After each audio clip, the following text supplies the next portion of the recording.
السلام عليكم ورحمة الله وبركاته. أنا ما تقول سني كبر درفه. نمني خلي لي بيت جيتي نمنا.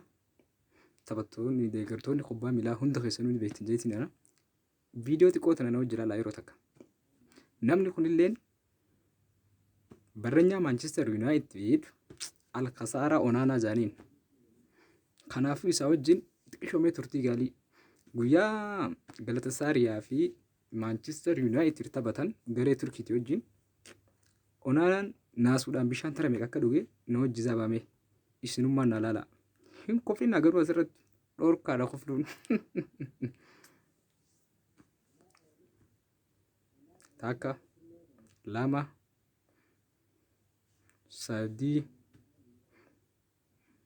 afur shan akkas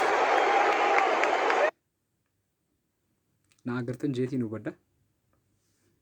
Kanaafuu harka saaraa Onaanaa jennaan akka nam tokkotti deeggartoonni Manchester United ka Onaanaa fi Erik ten Hag yookaan Ten Hag namticha mataa malaaxaa san deeggaru hunda keessanuu walumaa galatti harka saaraa Onaanaadha.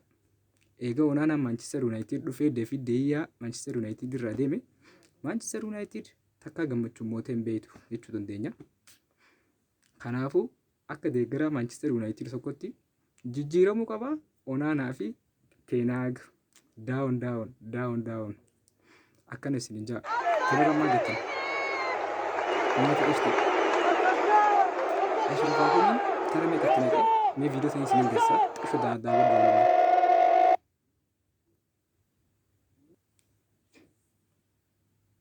Okay amma deebinee amma kun waasii kan waliin ilaallu isin jee tana ijoolleen ganda keessaa tunuma qabdi.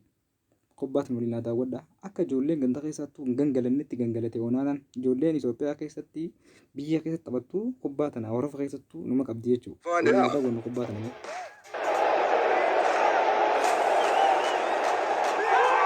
Akka jaa asirraa eegalu jechuudha.